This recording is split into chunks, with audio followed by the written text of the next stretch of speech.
Hello and welcome to the latest construction progress update for Salesforce Tower in Chicago. Fall has arrived in Chicago and the Chicago Tower team has reached some exciting milestones. First, let's take a look at work going on inside the building.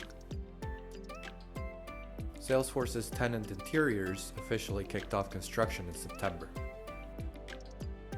We can see a flurry of activity on the floors. Work is happening on a variety of trades, including floor prep, wall layout, wall framing, conduit installation, hanging of ductwork and HVAC equipment from ceilings, pulling of cables, structural steel, electrical work, and drywall. This work happens in a carefully orchestrated sequence, with floor prep and wall layout happening first, followed by structural steel and HVAC ducts and equipment, then conduit, cable pulls, and wall framing, and finally drywall. Each floor runs on its own schedule. As a crew completes a set of activities on one floor and moves on to the next floor, a second crew follows behind them to complete the next set of activities. This sequence helps keep each trade productive, efficient, and out of the way of other trades. Back outside, activity also continues on the construction of the base building. There has been a lot of progress on the plaza. The concrete deck has been poured and the garage and loading dock are finally covered.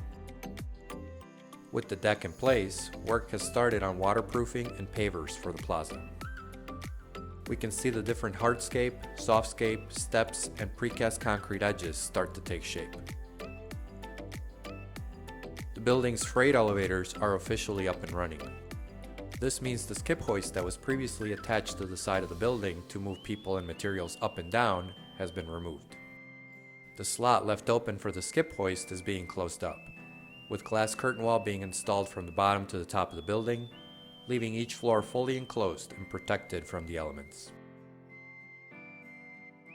At the top of the Building Maintenance Unit, or BMU, has been installed and is operational.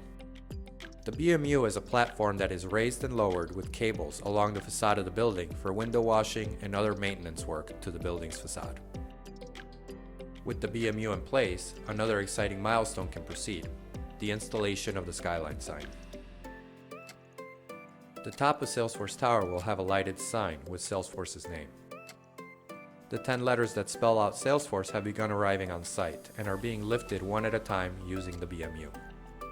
Here we can see letters in their protective crates being unloaded from a truck. Here we see letters being prepared for loading onto the BMU so they can be lifted to the top of the building. It takes about an hour to lift each letter to the top, 30 minutes to go up with the letter, and 30 minutes to lower the BMU back down to the ground. Lifting must be done on days with calm winds and favorable weather conditions, so the team must adapt quickly given Chicago's notoriously challenging weather. Once the letters are up on the roof, they'll be attached to the side of the crown.